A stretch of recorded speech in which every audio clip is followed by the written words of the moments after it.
who I'm going to be riding out with today. So it is Friday again. This is Tribe Vibes. Get your Palo Santo and your Sage together. Like it's funny because I feel energy collectively. So I even feel like there's this, pullback sometimes. It's like all right, let me, I think this is normal. I think I get it. And then there's this like, all right, none of this is right. I don't get it at all. Help me. And I can definitely see that in the questions. And it's interesting, though, because, today is definitely a very mature conversation. It's just what the co-creative has ordered. And so I'm going to take a minute to get some water here and to get myself together. I suggest that you do the same. Again, Palo Santo Sage is Tribe Vibes. It's Friday. We're going all the way in. And we're even going to make it back out. It's a wonderful time to be connecting. We always know the most special thing that we have here is each other. Palo Santo and Sage to the death. Yeah, I feel like the Catholic Church over here, they got so much problems. They be just saging everything down, throwing smoke all over the place. It's like, if smoke can make you holy, they like holy because of the smoke. They burning big trees over there. So, I definitely had to come in a little bit earlier in the studio today. The wild part was I set up an entirely different view, and it didn't work. It just wouldn't technically work because I was in the other room, and so that was kind of interesting because that burned off about 3 hours. So I'm still trying to get that 3 hours back. So I'm gonna need to jump in the time machine today with you and really get you up to speed. I mean, that's really what you have me here for, is that we have the opportunity to connect. And because I'm out here in the jungle, I have no other opportunity but to connect. I am a very sociable person, or at least I used to be. Meaning I would want to be out there. I do even go to the mall. I was like 7 in the mall. I really like being out in the festivities, but, the universe is like, nah. Mr. Libra Scorpio, you need to sit down for a moment and tap into the savant because we got some work for you to do before you glide up on through this dimension. And so today's build together is really about afterlife and really just, it's 2020 and we're in November. We have basically 1 month left. So I'm sure the ancestors are like, okay, let's keep rolling with this. Let's go into the next thing. So the transmissions have been strong. So much to the point I even get somewhat of what appears to be like a headache. Like it's, especially during these lunar builds, I even went and Googled that. I was like, headache, full moon, is that happening with anyone? So I'm drinking a lot of water and I'm doing all that. So, everybody's got their recommendations. Like, as you're doing, it's because you. And I'm like, look, I just got a headache during a full moon. I know you got a million reasons why, but, I need to get a magnesium bath or something. So I find myself during these times really needing to double dose on the anti-inflammation, everything. It's like my brain gets big. And, of course, well, even everything inside of there and your spine and all your fluids and all that stuff. Because your water, it expands, but I don't know how much room I have left, to be honest. Meaning that I think if they say that this is a brain and it's filling up with information and experience, my stuff must be full. So when I'm getting this little full moon expansion, I feel like I almost get to a point where the pressure is really high. And so in that, it always brings me and centers me into the space about, so if you had to finalize things, what would you really say? And everyone knows that what I generally do is I come in here every time looking to give you everything that you need. So you're not really waiting on the next recording. The disclaimer today, though, is this is a collective build. So it's a progressive build. So if you're just jumping in today, glorious. You may need to just treat it like sci-fi, though, if you haven't gone through the university materials and really armored yourself properly. It's something like this is why we're going to be working more on just the orientation process of new ambassadors that are coming in so they understand things like going through the karma codes, right? Like, cause I'm just blowing through. So I almost forgot about karma codes. As far as like that, I did that, we went in, but the show must go on. There must be something new. So karma codes for me, is a big key to this level of consciousness, because you're being enamored. Notice this word, enamor, armor, all those words are really coming from the same thing. It basically means like a coating that you're putting over yourself, so that the sensitive aspects of what you are don't get directly impacted by what you're going to go through in the experience. So let's just see it this way, that we got this skin, right? And also the planet has a crust. See, I've been really just digging into the planet, literally, especially after I went to the volcano, and I found myself extremely charged every night in my dreams. Everything was going up. I even arrested the police. I arrested the police in a dream. I was reading them all the laws that they had broken and everything, and they were scared. I mean, I had a succession of 3 dreams. Another one, it was a shroud or something, and it dropped from the sky, and it was like, this is one of the alien husks, and there was like a black man and a white man that went and fetched it for me like they were angels. So that was the second dream, and I had to ask Jeanette about the third dream because I damn near already forgot, but it was wild, and there was I wasn't necessarily on my diet because we were at like a hotel, so they had some stuff I could survive, but it wasn't like all the organics. Right. And, I'm not sure how the bed was orientated, north, east, south, west. Somebody definitely had slept in it before. So it wasn't that the space was just super sanctified and purified. But one thing that I can't account for what was going on under the ground is the whole thing had to be fire all underground. There's no way that amount of hot water, I'm talking about a river of hot water, Ennealogy River, which runs, it's a river of hot water. So like, even when I saw the owners of the place and things, and, they were guapping up, they've been guapping up for 30 years. They're actually one of the richest families in Costa Rica. I realized that, that was just like common sense. If you built your business on top of a hot flow of water and somehow figured out a way to even monetize off of it, you was always going to be paid because you're just sitting on power and energy, right? So anyway, that power and energy was there.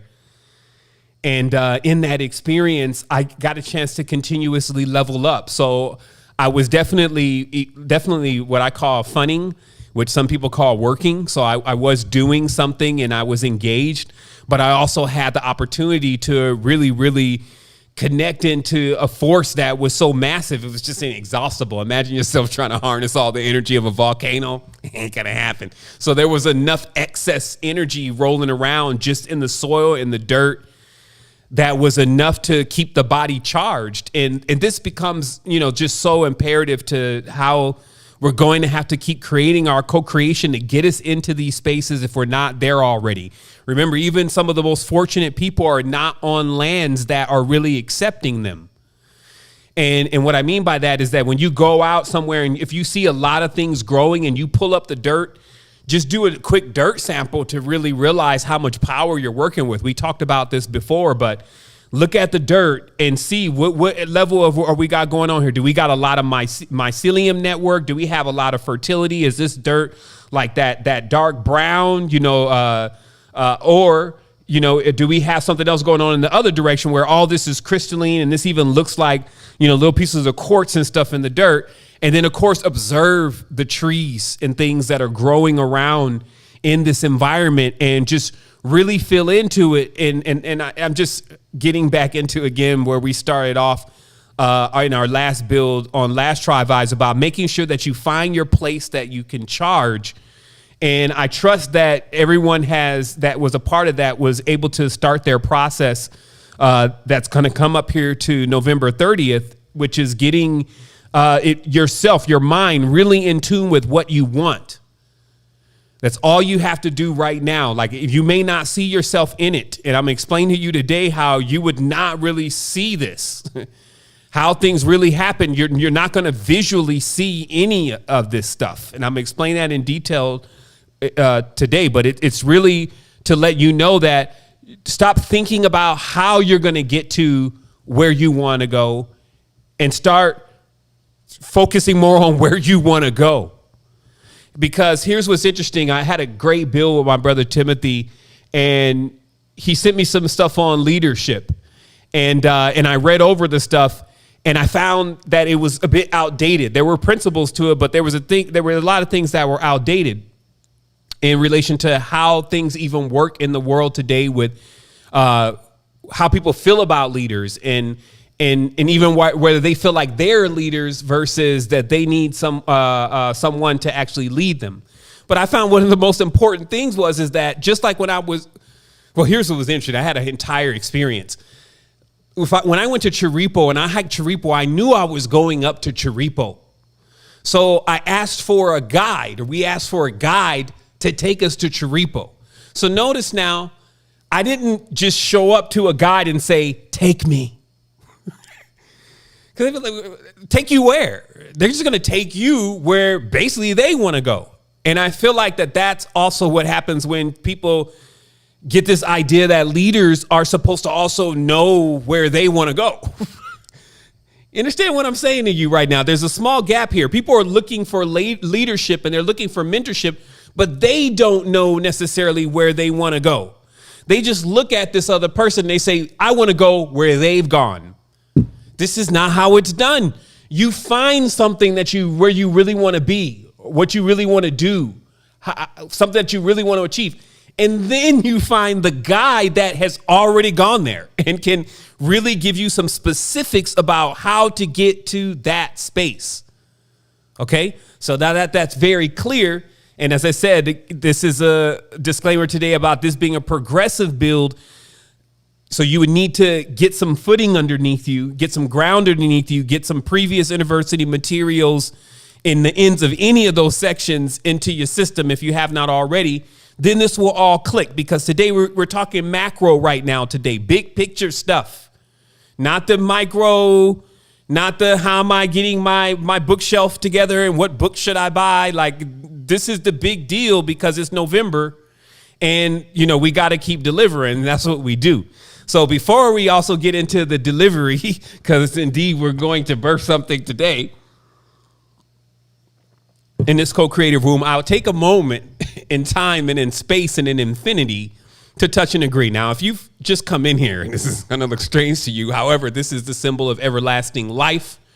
It's a bearing of witnesses showing up of all forms, including the angelics, the demonics, the platonics, all of the Euclideans and all the rest of the vibrations and frequencies and lights, just saying, yeah, it's infinite. We're literally proof that infinity does exist. And I'm so glad you can't figure it out with your limited mind, because then it would be over with. That our being here is proof that something comes from nothing. And with that being said, that means that time does not actually exist. And this will go on what we know as infinitely. So since that's the case, we take these moments to open up this portal of full spectrum, everything that you prefer. And we can do this in an inexhaustible way because we have a total spectrum here. If you look at the screen, there's some folks from different parts of the world, some folks that you've been wanting to hang out with. You was like, are they conscious? What's going on here? All of the whole part of the spectrum is here. And this is great because this means that, hey, there's no limitations. So because of that, we allow this space to be open, and there are many others. We have not ever failed to mention them, that if at any point you feel like you need the love, the compassion, the honor, the glory, all of the stuff that you prefer, inexhaustibly, you can get it from here. Now, I think these are going to be more important later when you cross over in the club afterlife.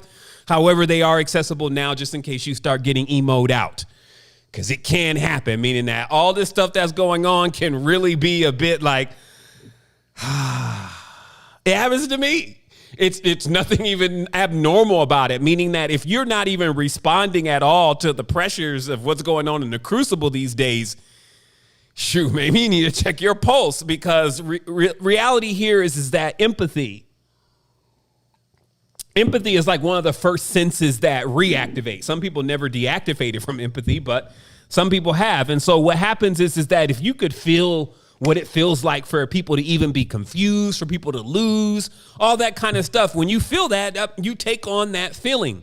So if you notice in movies and stuff, when they're using this power of empathy, they always turn it off at a certain point, though. They don't just be rolling around the whole movie like, I'm feeling everything that I'm feeling from somebody else, meaning that when you have the power of empathy, you do have to realize when to turn it on and when to turn it off in order to have those moments of just expansion.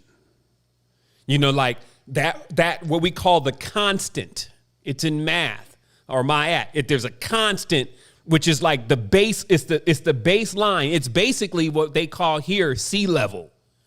It's a constant that is redundant throughout the entire planet, and it's like the baseline, and that's also the Schumann resonance, 7.83 hertz, like the baseline constant of where everybody could actually find ground.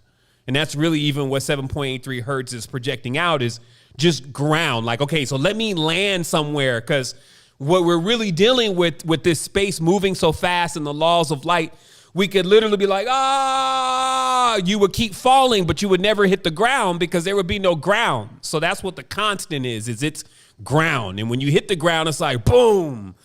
And then you start the process of planting and layering the seed. So I was going to go into a 4-minute meditation, but it's not going to happen. So just take yourself some breaths, because once the train's moving, I can't stop the train for you. Even today, I was like, I said and articulated this whole going into the subconscious mind and realizing the process after death so proficiently about 5 days ago, and I did not record it. And so I'm like, man, you're going to have to come back in on that again. And so my last 5 days is been like working to go back into my conscious, like, what did you say? Have you ever been laying in like that moment when you're about to go to sleep, you're about to go into a dream, and then you seem to be starting to talk to somebody and communicate something, and then you go like, like some weird, like, and you'll come right back to consciousness again because you won't fall asleep, but you'll be like, what? Wait, what? Like something had just happened and I have no clue what it was, but I was there clear. Okay.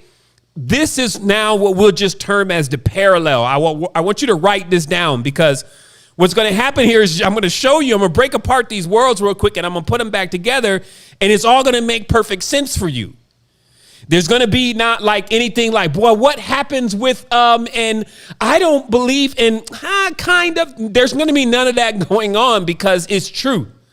And truth is like the Thor's hammer of the whole thing. It's like, it's also a constant in itself. Truth is the constant. It's like, well, yeah, you could play around in your dream world and in your hypotheticals and your different varieties of the reality, but there's got to be something stable that you come into in order to begin to get yourself together. I feel like that this I'm calling this is what I call the dragon.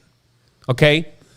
This is the term, the dragon, which I found was very close to the word drug when I was doing a lot of etymology. And I looked deep into why drug and dragon were basically the same word. And even they talk about sometimes, you're riding the dragon when you're taking certain substances.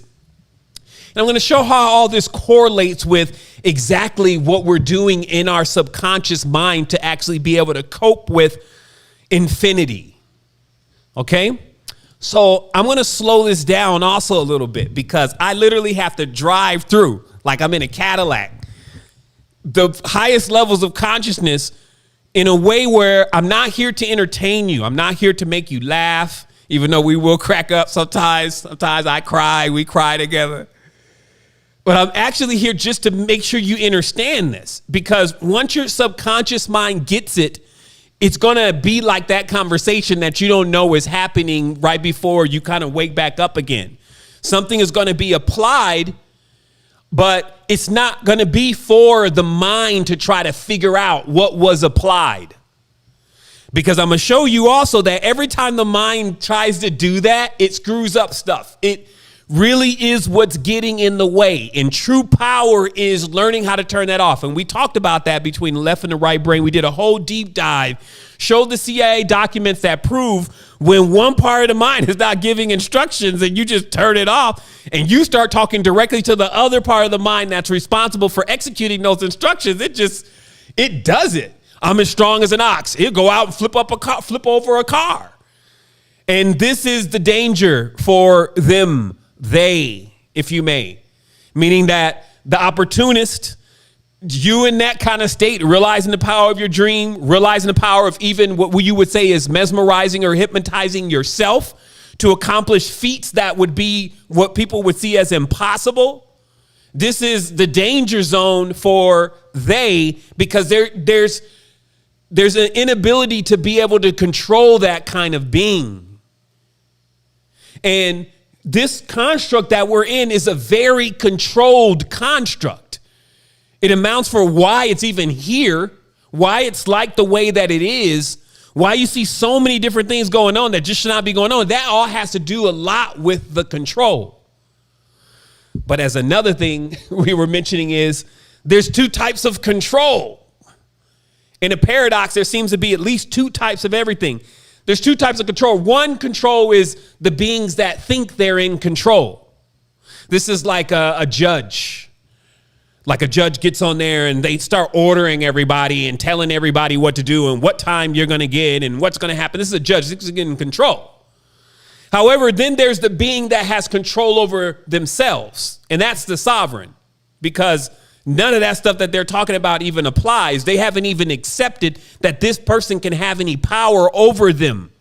And so the buck literally stops there. It's like, oh, no, you're going to tell me what to do.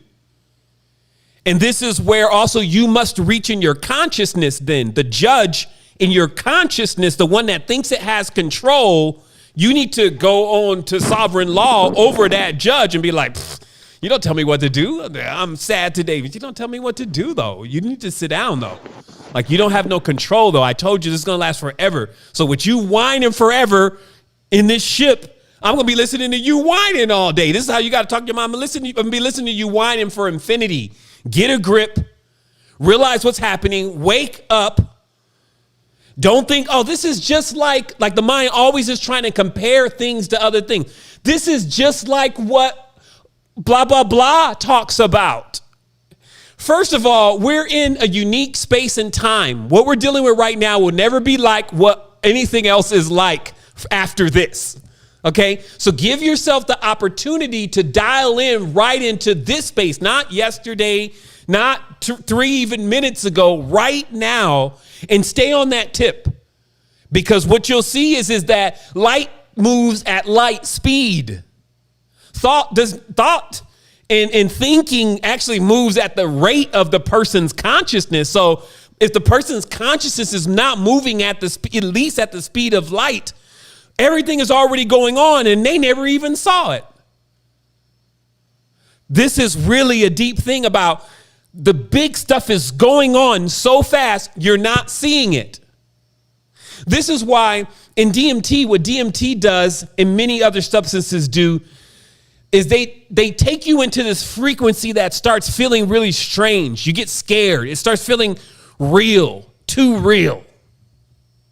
Okay, and what's literally happening is that the layers of perceptions are melting away, which I'm going to explain where those come from. The layers of perceptions are melting away, and now you're just experiencing full-blown you. The mind is wrestling with this, trying to break all this down, and the best it can do is start showing a lot of colors. Anybody who's ever been on a journey will notice this. It's all of a sudden, it's all these colors. And this is because now you've reached the threshold of this processor. It's like, I don't know what to tell you, Doc. Kaleidoscope. We're going into something that I can't even perceive. All I can give you is colors. And then feeling tries to say, hey, pay attention to me more, because perception is, he's not going to be able to ride past where you want to go. So that was like a prelude to what we're about to go through right now. That's like the trailer for this. So check this out. So first and foremost, let us take a moment to be grateful. Because at least we're getting the knowledge right now. The reason is because I just don't think that in 10 years, in 15 years, this is the kind of thing we'll be hearing anymore. I think that something else will become more prevalent. Like maybe the AI mumbo jumbo and how, of course, because computers and all that is based on spirituality, how they start getting more into like a techno spiritual language. But it ceases to give us the essence of the ability to really traverse time. See, because we've learned so much in this experience. Like we've learned about these prototypical ancient cultures. We've seen all sorts of different gamuts of spiritual activities and dancing and shamans and medicines. And so we've got into all of this, but this is not always going to be this way and was not always this way. So the first thing is to realize that ages change, wisdom changes, knowledge changes, and skill changes, and things are going to change. And having this type of aspect of awareness, it's a really beautiful thing. Because when they try to, because we're making quantum leaps, when they try to pair what we're going to go into to what we've been through already, it's going to have less and less of a connection after a while, because it's going to seem so technological and futuristic and digital. People are going to think that they had made it beyond. It's even going to get to a point where there's no more wars and all that kind of stuff. People are going to think they actually made it beyond what was achieved in history. But the thing is that they never actually knew any real history. They would be basing that assumption off of that 72 maximum years that they've also been here, and there will be very little of what actually happened still available. Like even right now, if you don't think that this is true, even right now, there's very little of what was going on. Like I was even looking today, and also there's some announcements here that some folks are trying to get in the room. So moderators, if you can stay on that. I was looking today just at Ethiopia. And if you Wikipedia Ethiopia people and you look at how many tribes, there's about, I don't know, give or take about 10 tribes that they have designated now. And then you click on those tribes and you just go to Google and you say, Eritrean people. There were some of the tribes like Hadaya people, right? And you look at these people. Each tribe you go to, you see a different subset, a totally different culture. You even see some of the paintings on the walls in Kemet, like some of the people that were there. You see all of this that nobody really knows about. Right? You got lands over there that, there's like one tribe that makes up only 1.5% of the Ethiopian people, right? So I checked them out first, and they live in this area that has never, it's grassy and the trees are beautiful. And I'm sure if there was a God, they've met God there. But see, because our agenda generally in this society is not to go and find, like I was saying before, like I went to the volcano, or I went to Tripoli, so I knew where I was going. So sometimes, like, let me give you another example. I went to Google Earth and I started looking at where this whole chain of volcanoes was. And I found and I found the volcanoes, especially here, were in a direct straight line. And I'm like looking at this, and see, this is valuable to me because now I can see where that line even stretches all the way to where I'm at now, and where that line continues over that mountain over there, right? So it's basically like there's knowledge and wisdom that is very valuable for us, but that's not the knowledge and wisdom that we're readily looking for due to the programming and the poisonings and the reality. So then we will think that we know about that. Oh yeah, I'm sure Ethiopia is a very poor place. They because of the pictures we've seen, right? When really they have areas all over there that you can still drop down on a plane, catch a bus, drive right over there, and just ask somebody, hey, so what really happened here? What I'm getting at is that ages are moving so fast that we have parallel worlds existing on this planet right now. Beings that have experienced a totally different level of contact and communication with this space, but not really necessarily being aware of each other or even wanting to be aware of each other. So give me one quick second here. I'm going to tilt my camera down.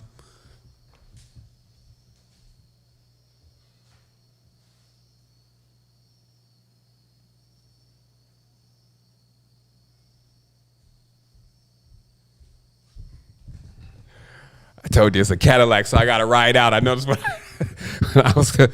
I was slumping a little bit, it looked like my head was gone. But anyway, this may be one of the greatest recordings ever. I want to make sure it's not done with me just being the head down here like.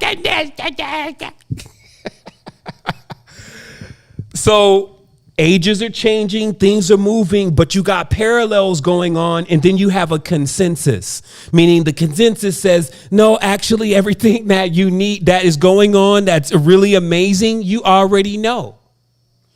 There's nothing new in the world. There's no ancient knowledge and mysteries and secrets here.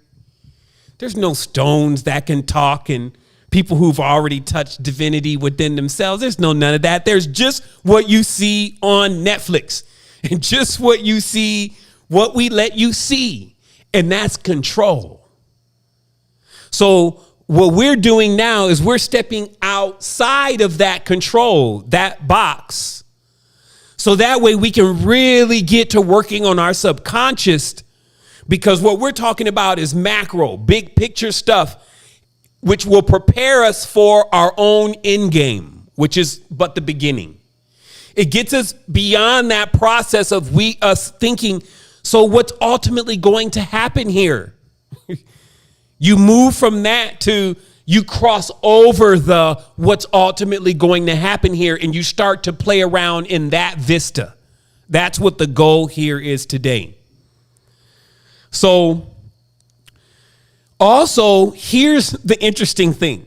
The controller that we're dealing with right now is so selfish and diabolically distorted. It would never allow much of anything that had real power to it to be published, like to put it in like a book, right? And then now everybody's buying it on Amazon. I'm not saying there's not some jewels and gems out there that you can't distill and synthesize into something amazing. I'm just saying most books on magic specifically are about magic that does not work here in this world. I got an opportunity to fly into some other spaces, sit into some councils.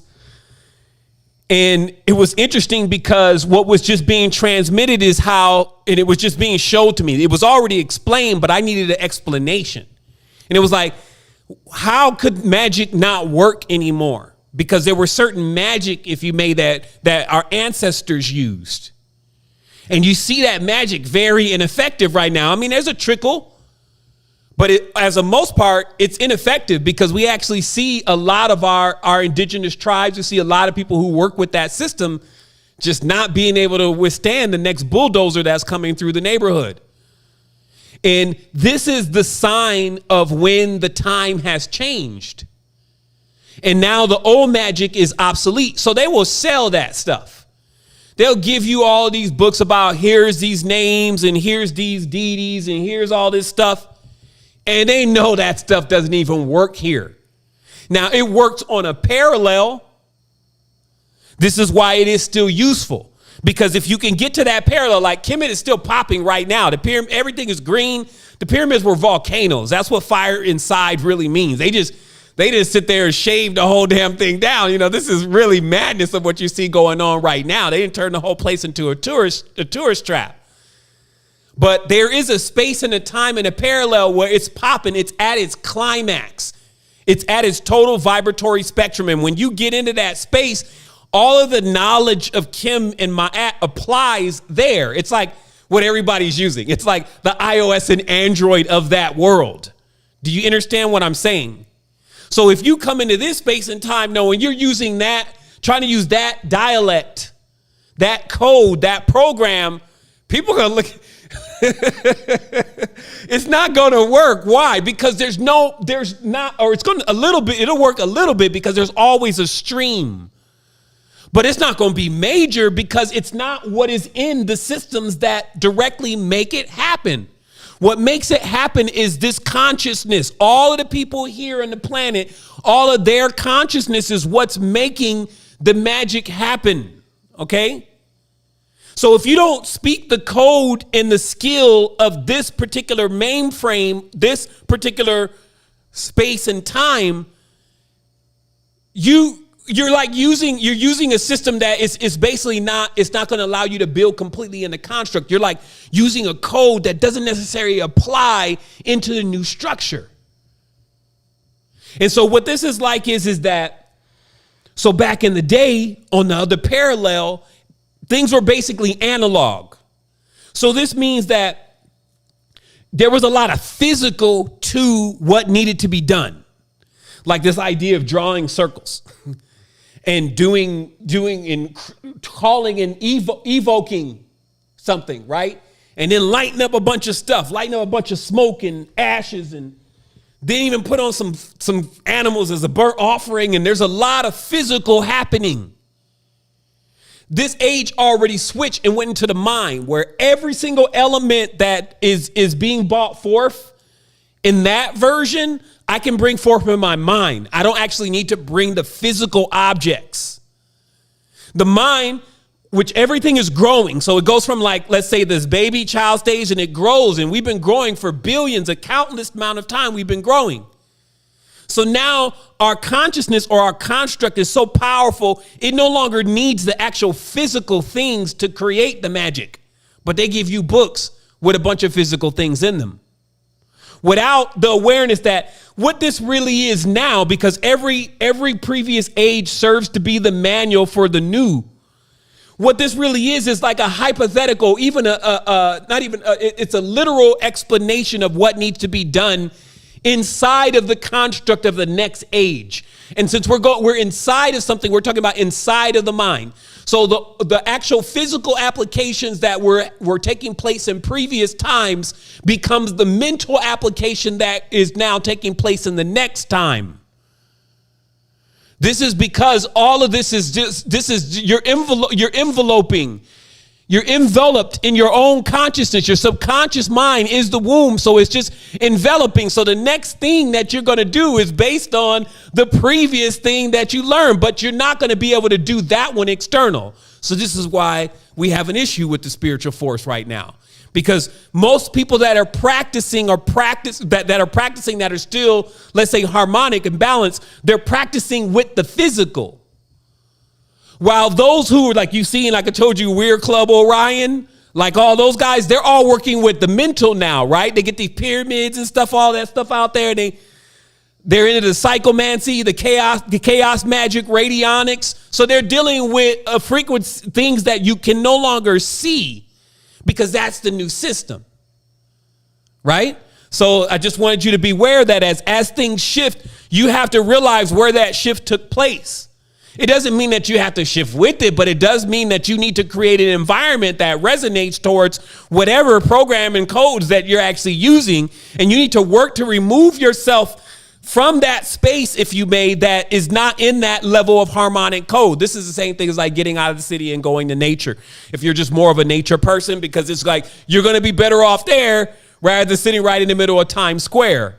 So I'm not talking about something that is so foreign here, but we also got to, take the bigger picture of all this and see what is this stuff already, because we had it down to symbols. Your entire life and your existence was encoded in one symbol.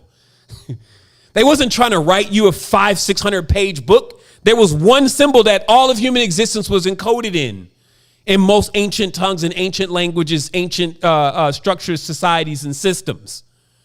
So instead of saying, what is that symbol? Because I know the mind just did that, right? So what is that symbol, right? What we're saying is it's like an awareness that becomes like a code and program. There was one symbol. You don't need to see the symbol. You see or feel the awareness. So that's how you check back, because many people are going to try to figure out how to do and achieve what I'm talking about tonight in the mind. And what I'm telling you today is that you need to move faster than light now. Faster than the speed of light. One click ahead, so that you can catch every time the mind does all the stuff that has you here right now. So let's keep it going. I mean, it has you in a certain mindset sometimes not recognizing completely how much power you have. And then others around you confirming this in a point-to-point system where no one really gets to the next stage because everyone is confirming this current state of being. So, in game, right, which is but the beginning. So we already clarified that you thought it and it came to be. For you newcomers, we love you. We give thanks. We know you're going to be amazing ambassadors. But one of the maxims here is that everything you're looking at you was a thought. Everything around you that you're looking at was a thought first. Okay?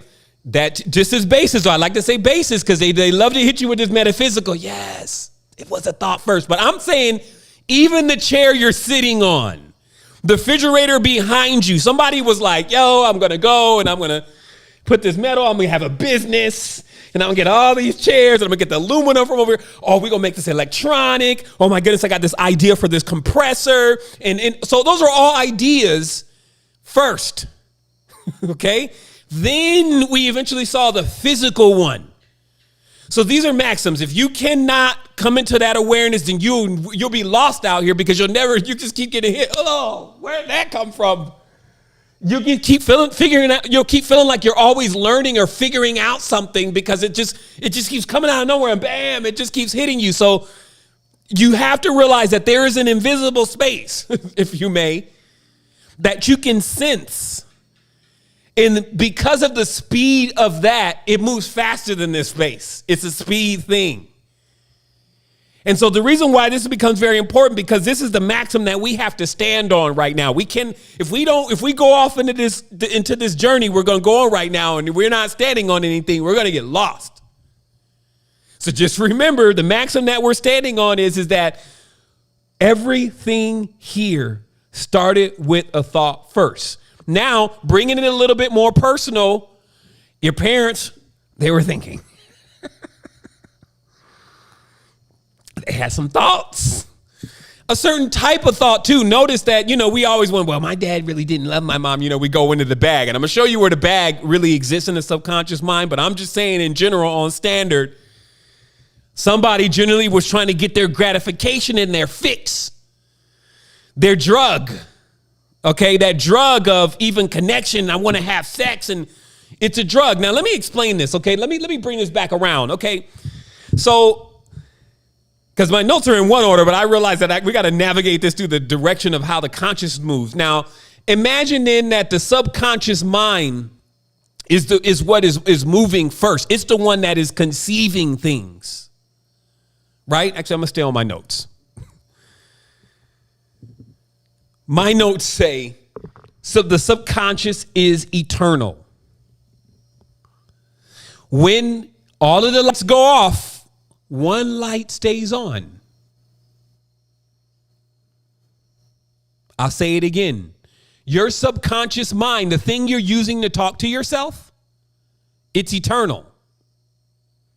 So even though, because of one of the poison hacks, which is this idea of death, that the physical body can die. It's called a poison hack, but I'll explain it later. Because of this hack where people feel like, okay, I got to get older, so I'm getting older. Everybody around me is getting older. This is a point-to-point check system. So we all get old. So in this, though, when the get old and the expiration process happens, that is also a concoction. The subconscious mind stays on, though. And I told you that I have physical experiences of this, and many others do. So this is not, we have not drawn from the cabinet of the unknown. When death seems to happen, things don't stop. And what you start doing is talking to yourself again. It's like, shit, I just died. That's like what you say first. This is an odd moment. Because then obviously you know what you say next. So how am I still talking to myself? Oh, shit now. Because if you're doing this in English, it's already giving you the codes to where you're going to be going back to. This is how powerful codes are. It's like if you're talking to your mind subconsciously in English. Now, I'm going to tell you how to release all of this here in a moment. So don't be like, how do I stop myself from talking to English? But let's just realize the mechanics of what we're discussing here. The subconscious mind is eternal. So you don't need to explain to the subconscious mind how to get back into the world. It already has an example. So it says, I need to become a baby again. This is another hack. Meaning that when you're standing out there floating in nothingness and, you know, the consciousness of consciousness is getting a little uncomfortable about this experience of being dead, but not really being dead, something kicks on. Intuition, what you would call it. It kicks on. And it says, well, I know how to get back into a world. I got an idea. I know how to get back into the world. How? We need to become a baby again. Okay, so that's enough to reboot the process. I'm going to take you before all of that happens and through this. But I want you to understand that that is the thought that gets you back into the mix. That is how you see everything around you was a thought first. That is the thought that gets you in here. It's just that you think you need to come here as a baby versus they don't. They didn't load that hack, that code, that program. They don't believe that they need to come in as babies. See, when you're not knowing anything and all of what we accept and what we think we're seeing with babies. And this is where things get a little sticky, literally. Because every time a person is perceiving something, they're coming to a conclusion about it and then accepting that as their truth before it gets broken again. That's even what a wake-up call in life is. What activation is that this previous truth you had now is not the truth anymore. So it's just basically destroying your entire foundation of what you thought was true. And then a new one is being built. So for this child, what is happening is that there's already a point-to-point connection happening in the framework that is saying, you don't know what you're even doing. You don't know what you're here for. I need to take care of you. These are all hacks. Okay? This is all that was necessary for something to come in and start controlling the construct. So let's keep going here. So we have just awareness that collectively, okay, here's another thing, because, you know, sometimes, you know, we struggle with the one about when bad things happen. How could I manifest a reality where bad stuff happens to me? Well, first of all, good things happen to you too. It's not all like the news, right, where everything's all bad. There's good things that happen to you too. But we do want to point out the bad things, right? So first of all, this is a dual realm. It works on polarities. We talked about pain and payment. But a deeper one of realizing this is that, well, technically, because this is a co-creation, you're borrowing codes from who's like your direct, you're the benefactor of. You get in your allotment, in your inheritance, the code as far as your parents have worked it. This is why it's good to accelerate your consciousness, because you would pass that code onto your ilk. So what happens is that now this code is being passed. Give me 1 second.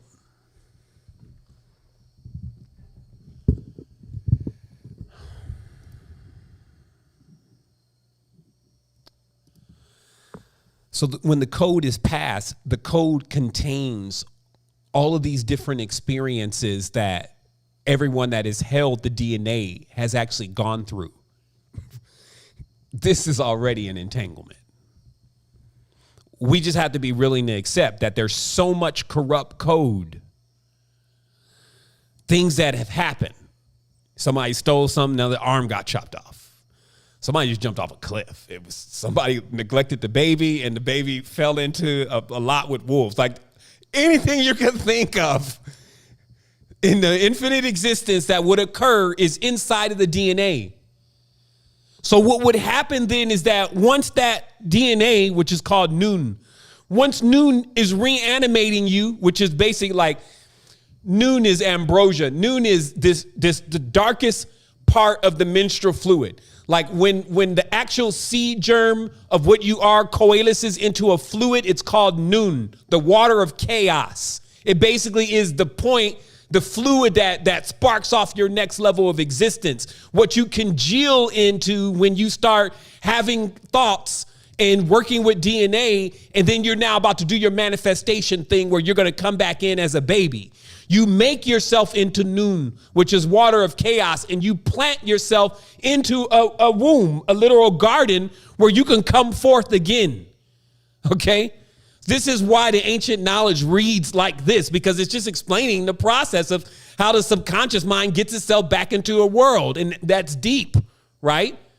So what we're saying, though, is that when it's reanimating inside of this dinonucleus, there is still this codes and experiences that have been already going on.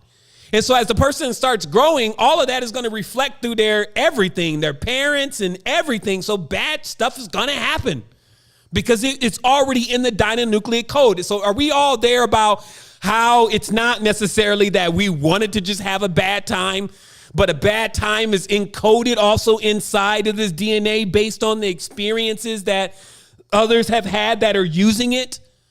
Okay, so I just want to make sure that we're clear because we're sailing off here. So now we can see then how these circumstances that we're getting into, including the bad ones, are also in the code.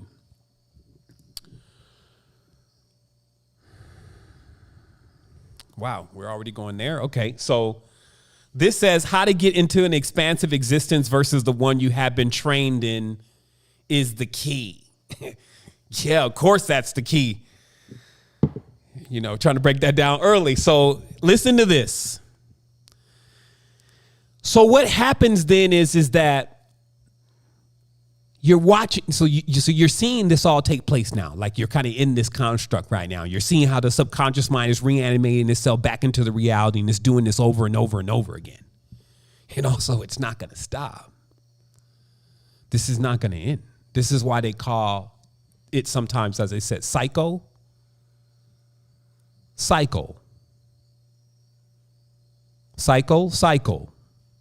Okay? So what happens is that religion was like the drug for the subconscious mind. Basically, when we started trying to figure out solutions for this, because when somebody's got dirty dinonucleics, especially if you kill somebody, the worst thing that you can do inside of this construct thing is to actually kill somebody because you create an entanglement. When the person gets killed by you, this is like their last thought. Also, this is a heavy thought for you. And what that does is it keeps basically making the two sparks meet somehow again on the dimension. This is what they call a nemesis. It's like some people can be responsible for ruining other people's lives. Some nations can even be responsible for ruining other nations' lives. So then what happens is that the last thought is that. And it makes it have to. So this is how in infinite space, this is your explanation to how the hell in infinite space do we keep arriving back around each other again? Now, I'm not going to say it's only killing because also love does that too. Love will bring you from quadrillion quantum miles of parallel light years away on the same block. Wow, how are we doing this? How are we sitting in such an infinite space? I can even measure you the depth of the ocean for those that don't believe there's a space out there. The depth of the ocean and even the vastness of this chasm is huge. So how are we together? How are you meeting people that you feel like that you've had connections with before? And it's because it's an entanglement. So the consciousness that we're speaking of now, the inheritant consciousness, is actually outside of the entanglement. The entanglement is light. When you see light and it's all congealing together and beaming and now cross-sectioning horizontal and vertically, and then now it's making what we call dense matter. Light is slowing down in a corner, called an oob, and then it starts forming something, and that's all of these particles that are around us that have now become solid. There is a space before that even occurs, and that's the space that you have access to. This is basic choosing not to dive in. The real explanation of what they mean by, hey, chill out, don't go into the light.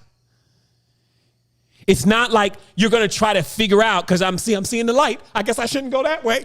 This is not what we're talking about, but that's how they explain it. It's really more of to realize that light is moving so fast, and thought is also moving fast, that this is going on so fast, you're not even realizing how you're directly responsible for you never getting anywhere. That what happens is we keep confirming, and I'm going to show you this. This got really deep. Like, as I said, this is macro, so definitely make sure you get something else under your feet before you come into this. But think about this, or actually know about this.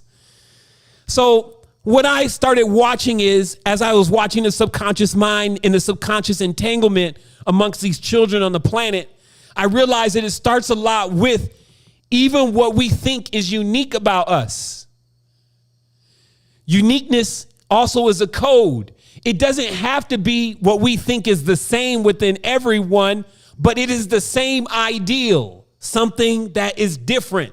So then when you watch people, what they do is they find what is most rare about themselves. Again, I'm not saying this is bad or good. I'm just showing you how the construct works. They find what's different about themselves. Now, I'm going to show you. Somebody may say, shoot, I pick up 300 bags of trash every single day as a trash man. Nobody does. I mean, few of us will do that. Somebody may say, I dive deep. I've been doing scuba diving. I go 60, 70 miles down. Not too many people do that. They're afraid. I give spiritual knowledge and I'm pretty advanced. I know a lot more than most people know about spiritual knowledge. Few people are like that. I'm showing you something here. Everyone has it. I know how to play video games really, really well. I've ate more cheeseburgers than anybody. I drive these cars fast. I cook. Nobody's throwing down like me. So what this is behind the scenes, though, like when you look at this as code, it is all really the same thing. It's just like one of the same code. It's the same code because the actual action that it creates within every being is the same. A feeling of being different. Now, once this seeps into the coding system, though, what it does is it becomes a point-to-point confirmation of contrast. Now, again, I'm not telling you this is good or bad. I'm just telling you, when you want to disengage, behold, I saw the ladder going up and down. When you just want to unplug, when you want to get out of the entanglement, this is the thing that you're going at. This is the release valve, because you literally start seeing that, man, you're doing this. It's all the same thing. Like, you're just jumping back in so fast. You want to tell yourself how right away, this is not you. That's not true. You're really this. And what that's doing is it's sending out this frequency to everybody else saying, and that person who I recognize, and I recognize them through contrast. She's doesn't look like me, or she is a female, I am a male, and I like drinking lots of water. I drink way more water than anybody else. You see what I mean? So this is what we need to see. Masters, beyond masters, see these things. They recognize how fast this is moving, these thoughts and these ideals, and how it's now gone so fast, we think that this is what we are. It's great to use this being that we're in and have it like a perfect fit. Like I said, the glove of God. It's like this human body that we have is the glove of our higher self, if you may. This is the extension of us. But boy, do not forget that it is just an extension, because what's going to happen is already there is corruption in the code. The code says that it dies. this is set up to where it does whatever you tell it to do. So if you tell it you never die, you never die. If you go to the other side of the consciousness and say, hey, I never die, because what is that? That is the truth. So it doesn't, so now, since you know the truth, how is it that the world can live in a lie then? You know you don't die, but you see people feeling like they're going to die, thinking they're going to die. Do you understand how the code works now? So how many more of those codes are running around? Like I said, the aging. Somebody looks at another person, they got older, you getting older, girl, I'm getting older. Oh shit, my dad got older, he died. And now that's all in the code. So you're not going to get somebody, they got one person who was supposed to have died here. Come on, man. Jesus. Right? They got one person who supposedly came. You got one example out of 8 billion people. I can't go with you on this one. Now, that's what I was saying, though. So religion, to get to my point here, so religion in many things are like drugs. What they're doing is that, so your subconscious mind, let's say you was on the battlefields of Normandy as a medic before you took a hot one in your chest and passed out and went subconscious and rolled back around again. And then in all of this experience, you continue to loop in these realities, and you carry this DNA of all these experiences. It starts to mess with you as a child.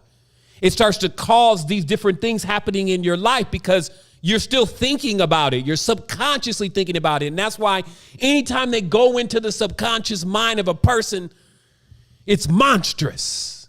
There's so many things in there. So then here's the next big revelation to the whole thing. So this is what the womb is doing.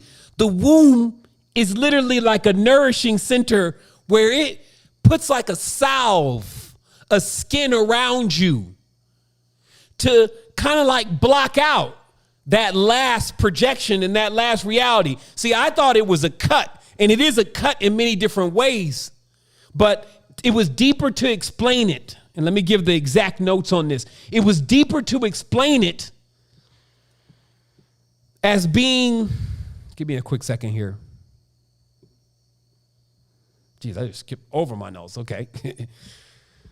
So this layer of film, so I call it the layers of perception. This is the cut. So what this is that, so as all this is occurring, right? So you have virtually no recollection of what I'm explaining to you right now. You don't seem to have a recollection of how the subconscious mind is infinitely plunging you into worlds, okay? So I looked at the womb the other day because I got up early and I was about to go do some yoga. And then we were having like a cosmic womb conversation in the consciousness. And something said, hey, you got to be careful out there because the whole design of what you're in is to cut. And I kind of took that literal for a moment. I was like, yeah, because like I was really just one being, and this womb kind of split me into two things and kind of brought me out on the physical side. So I'm kind of like cut from my physical. I was like, yeah, you need to work on that a little bit more, but you're headed in the right direction. And then I realized, I said, no, really visualize this. What is the womb exactly doing? Because there's some cutting mechanisms there from spirit to soul, but you can't even say that those are really separate because the field is there right now around you. So it's not really cutting. And I was like, yeah, it's not cutting. It's layering. It's creating, like, you see the nautilus shell, you know how it has these chambers? And every time it goes through a whole cycle, it creates the next chamber and next chamber. And then imagine that these chambers are basically your different lives, but they cut off, or what you think is they cut off. Okay? That's when the film is kind of closed. And then the new one starts. Now, what your subconscious mind is that if you poke through that film and you opened it up and all of the feelings and the ooze of the last existence starts coming through, and you're able to get through that, and then you poke through the other film again. Now, based on the next film, so based on my act, you're the original. So you would eventually poke through a film that would be you as the total you, like if you could keep taking it. And this is why I was saying that's why some of these substances, they do that for a minute. They're like dragons themselves. You start riding them through the films of perception. But the problem is that you still, most of the time, are attached still to your current consciousness.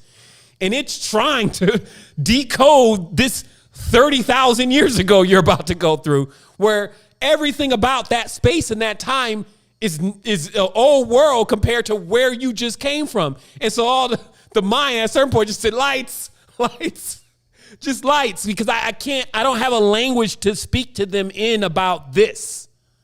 And then, of course, the behavior.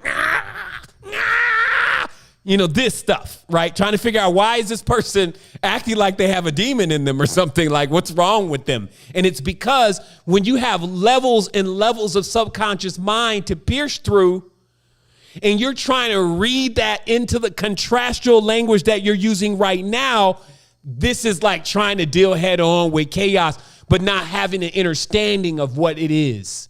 This is why when you tap deep into yourself, it's easy to go back to 0 point, if you may, because you stop trying to process, and that happened to me, the pain, the problems. And you get to a point where you're like, you're not in control. Yes, of course, pain, problems, that's DNA. But where we're going is we're going through the other side of the film. Now, I'm telling you how we got here, because every time the womb comes through the conception, which is the mind, it builds a layer. And the layer that it builds is to kind of like put a window or a screen there, a foggy screen from last life. So it's not so much of that light seeps into this. Right? So you got all this stuff that happened in the last life, DNA, all that, that's all lights. And it can't necessarily bleed completely through into your new reality that you've created, because you're on a drug, basically, a dragon. And then, because this is the healing process for the subconscious mind. How do you heal the subconscious mind? So you can have this person who's gone through an entire life of butchering people or animals or all sorts of wild stuff. So they got all sorts of things going on in their consciousness. So they'll come in the next life and then they'll go do Christianity. And then so what Christianity is for them is like a drug to start their subconscious mind to start recovering from the trauma and the tragedies. So it's going to try to narrow everything down, make things very basic. You're a baby. It's going to try to give you some kind of construct, some kind of code, some kind of new foundation. But of course, this is like a Band-Aid on a bullet hole because the drug is going to wear off. And that's what humanity is experiencing right now. That's what I said. That's called breaking the spell. The dragon is wearing off. And now people got a hell of a hangover and they're waking up to what this is. Now as I said before, when you're in, now this is just play right now still. Even what you see people going through, this ain't it. If you keep loading that in as, oh my goodness, this is crazy what they're doing with these laws and all that. All you're doing once again is you're adding more of their codes into your subconsciousness, right? That ain't crazy. Crazy is when you actually inhale over 5 milligrams of something that rips your soul out of your body. And when that's happened to you before, you're not looking at legislation and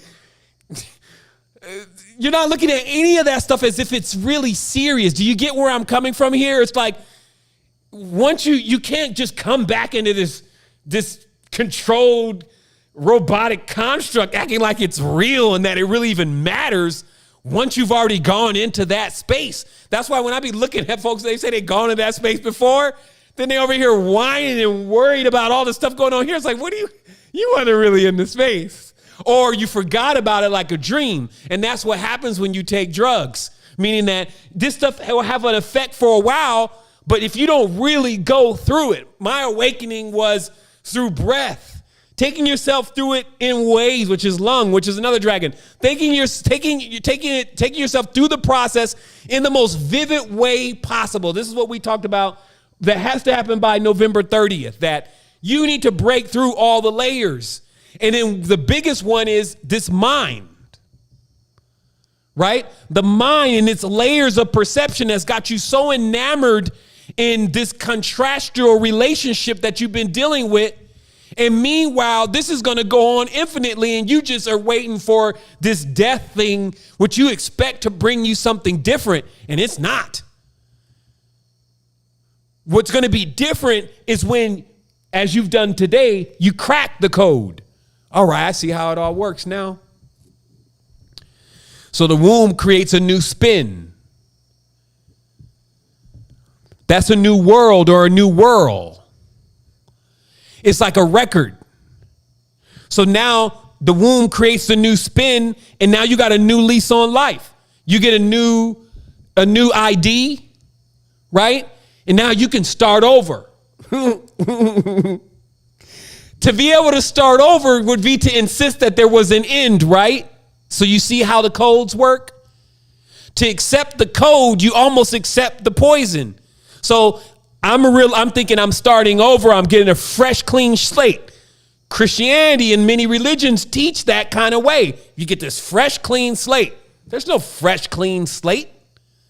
That stuff is still back in the Nautilus. I think on one sci-fi film, the machine they were time traveling through was called the Nautilus, right? So you still got to get back in the Nautilus. And there's a lot of creeps in the cargo hangar and a lot of stuff that you haven't been able to master into one symbol. So you can stop trying to process that from an ABC 1, 2, 3 kind of brain. All that keeps happening is you're going to come here infinitely. There's not going to be an end to this. That's what people need to understand. This is why they introduced the end. This idea of the end is more beneficial for everything in this construct of control, of course, than the idea of there not being an end. But I'll tell you, they fear one way more on many different levels. Not having an end for some people who have already gone crazy is ridiculous. It drives them more psycho. So that's why I said you should be grateful. You should be fortunate that you have this opportunity to come into your construct and into your awareness, and really through the experience that your parents allowed you to go through and let you see and let you experience, but not so that you fail this thing. Not so that you just totally blow it after all this investment in you. But for you to finally get to the point where you're now able to exit right out the back, like it's through the mouth, on the behind the eyes, through the black dot, and walk out of this. This is what I was saying before about last week. Like, okay, time's up. We had fun, lots of knowledge, lots of wisdom. We got it already. But then, like, most of the questions that were asked were basically now what questions?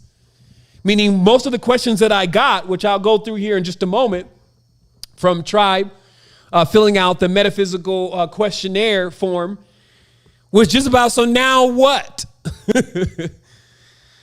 Now that I can control my mind, what do I do now? So do you see how without this awareness that we're talking about right now, that's going to be infinite. Like, so what do I do now? And what you would get up to if time didn't end and you were stuck in such a limitation would just further your spiral into this. And that's why so many people have been here and so many people have not left this construct, have not left this realm of control. Because also the more it keeps getting tampered with, the more poisons and corrupt codes come into it without clarity. Like, very seldom does this realm reboot with clarity. So now in these times that we're in, since we've been exposed to so much already, it's really great to have a level of awareness where we can unlearn, we can unwind, we can go back through the doors of the Nautilus without fear. And it's a feeling. You slow down yourself. That's why they talk about people who can slow down their heart and how that brings them into a whole nother space and time. So you're slowing down. So instead of like that feverish, I got to get something, I need to learn something, I'm almost about to die, what's going to happen to me if I go into the light? And that feverish way of moving and trying to keep up with the speed of the mind and speed of light, You slow it down, and that's what people are experiencing in these perceptions when your third eye opens up, is that things just start slowing down to a point, and it gets what people would say is eerie.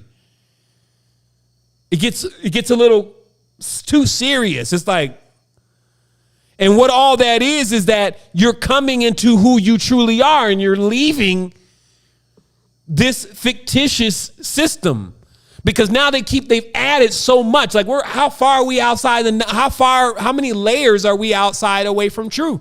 How many layers are between us and truth? So that's going to be how much we're capable of truly feeling ourselves. The more layers in between who we are, the less we can really feel ourselves. And for any moment where something just starts opening that up, we start feeling ourselves so much, we become afraid of ourselves, afraid of that level of power and connection. But you got to stick with it. It's just like anything else in life, that once you do it enough and you keep doing it, eventually you become trained at it. You teach yourself how to make it and to normalize it. So some final thoughts here.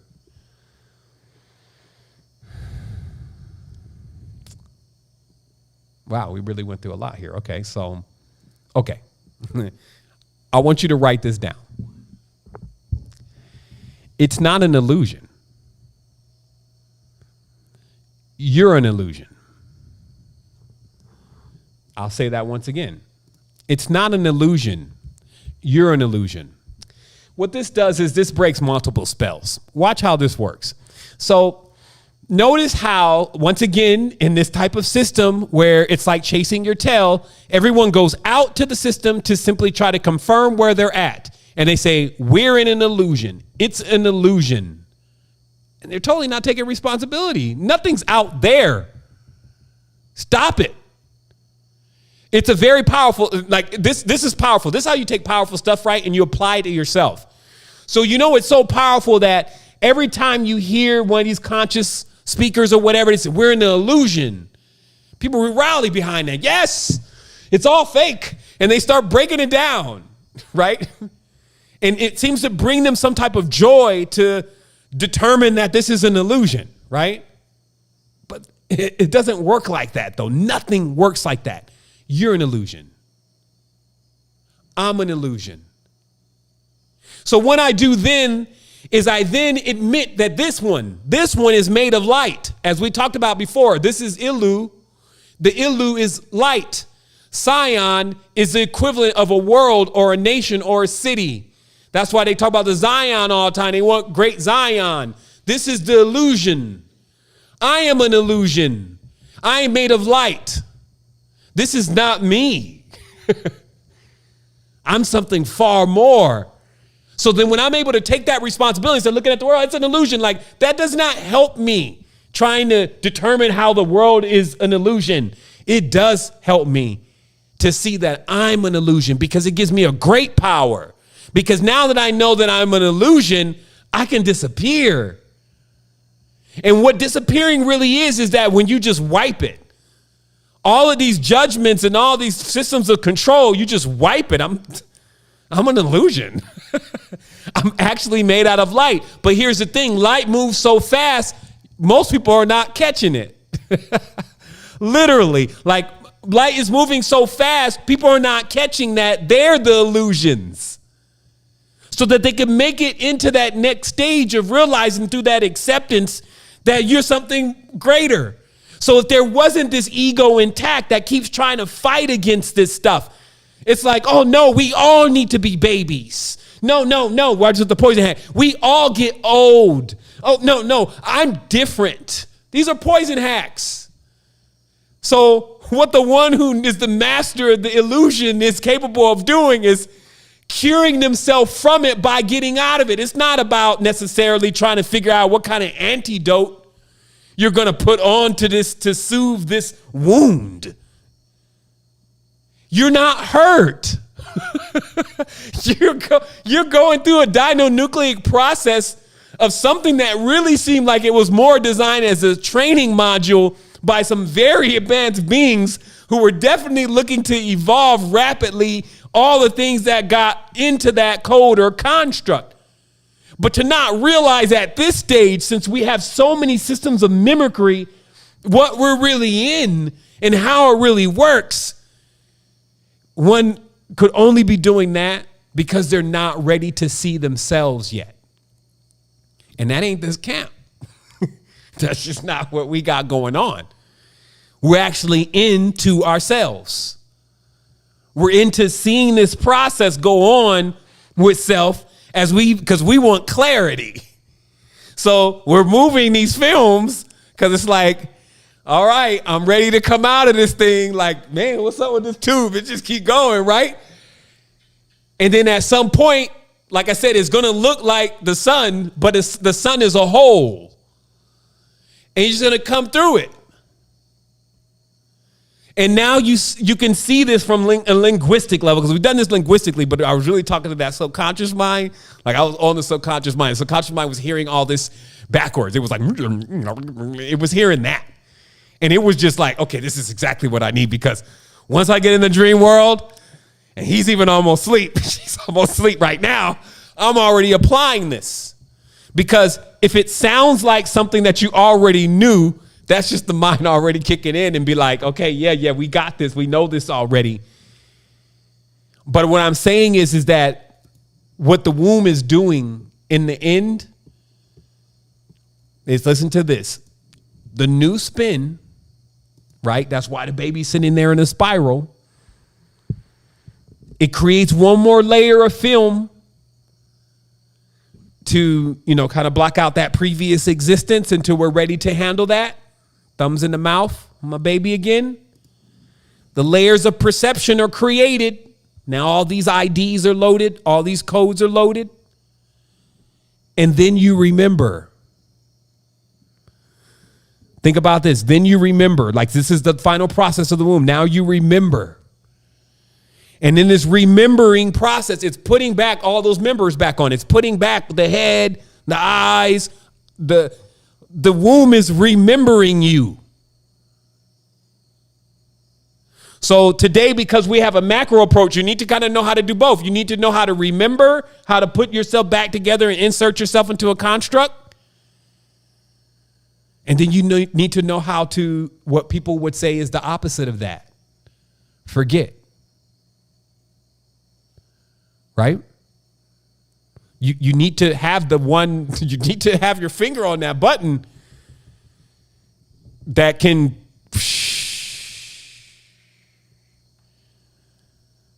I keep seeing folks going through it. I feel for them, but there's nothing I can do. It's like I could just give notes. Here's my direct field log of my experience on Earth.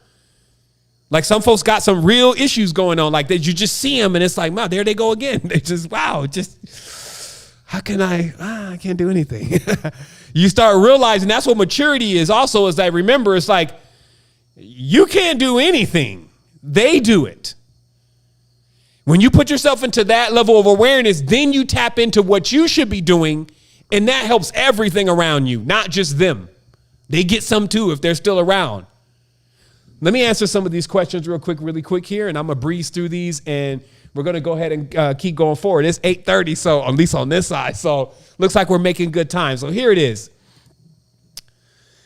So the first question here, and I'm actually answer many of these questions in tandem, because there were many questions that related to the same thing, which is great, because that means that we're actually accomplishing a really strong version of the synchronicity together. So this question is, how do we as beings who are spiritually sovereign stay anonymous in this space if we aren't able to get out of things like even government housing? Okay, this was I believe a number one asking this question.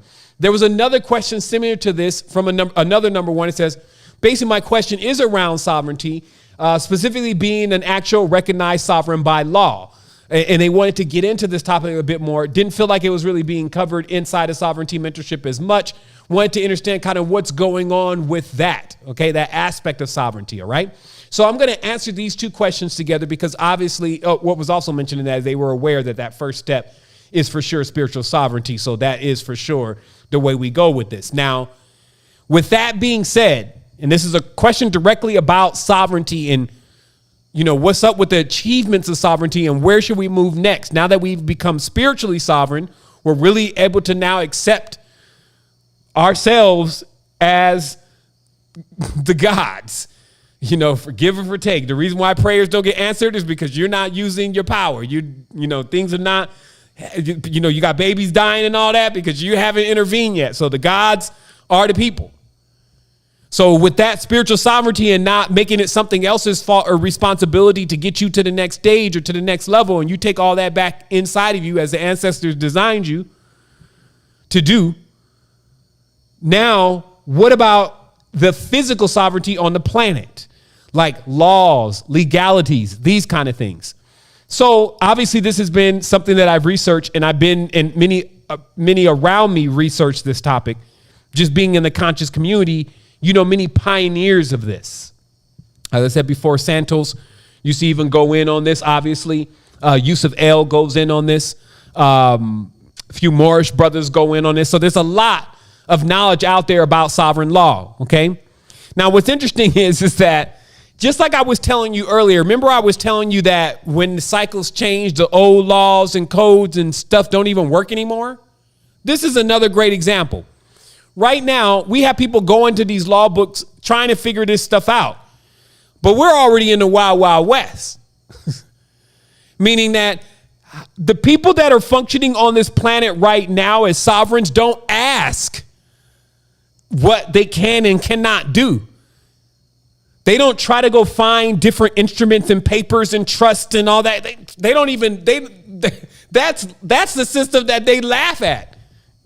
So you can see there's levels to this, right? So, because then you got another group like the corporations, and they always take advantage of these trusts and all that kind of stuff and what it can do. So I would assume that that's the one that we're referring to. So when I studied that structure, what it basically says is this. Every time you come into the public domain and make a transaction, you need to use that public instrument. They don't do that. They don't use those instruments.